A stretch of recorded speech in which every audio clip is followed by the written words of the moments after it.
বিয়ে অনুষ্ঠানের নামে বিত্ত ভৈরবের যে অশ্লীল প্রদর্শনী, এটাকে বন্ধ করতে হবে মাননীয় স্পিকার। 7 দিন 8 দিন 10 দিন 1 মাস আগে থেকে ক্যারিওগ্রাফার দিয়ে নৃত্য করে আপনার এই গায়ে হলুদ অনুষ্ঠানে, এটা ধর্মের সাথে সাংঘর্ষিক মাননীয় স্পিকার, এটাকে বন্ধ করতে হবে। আমাদের মাননীয় প্রধানমন্ত্রী অত্যন্ত মিতব্যয়ী, অপচয় পছন্দ করে না। আমরা 7 সমুদ্র 13 নদী পাড়ে দিয়ে যখন ওনার কাছে যেতাম, উনি একটা রং চা খাওয়াতেন আমাদেরকে, কখনো কখনো একটা চিপস 3-4 জনে ভাগ করে খেতাম। এখন দেখছি মাননীয় প্রধানমন্ত্রী, তার খাদ্যের বাজেট 150 টাকা। এটা অবশ্যই গ্রহণযোগ্য, অপচয়কারী শয়তানের ভাই।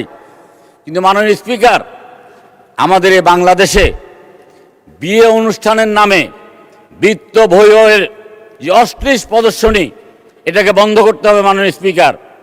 7 দিন 8 দিন 10 দিন 1 মাস আগে থেকে ক্যারিওগ্রাফার দিয়ে নৃত্য করে আপনার এই গায়ে হলুদ অনুষ্ঠানে, এটা ধর্মের সাথে সাংঘর্ষিক মাননীয় স্পিকার, এটাকে বন্ধ করতে হবে।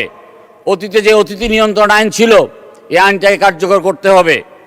আপনি দেখবেন মাননীয় স্পিকার, যদি অতিথি নিয়ন্ত্রণ আইনটাকে কার্যকর করা যায়, যদি আমরা ধর্মীয় অনুশাসন মেনে চলি, তাহলে মুদ্রাস্ফীতির পরিমাণ কমে আসবে। একদিনে বাজারে নিত্য প্রয়োজনীয় দ্রব্যের দাম অন্তত 10% কমে আসবে মাননীয় স্পিকার।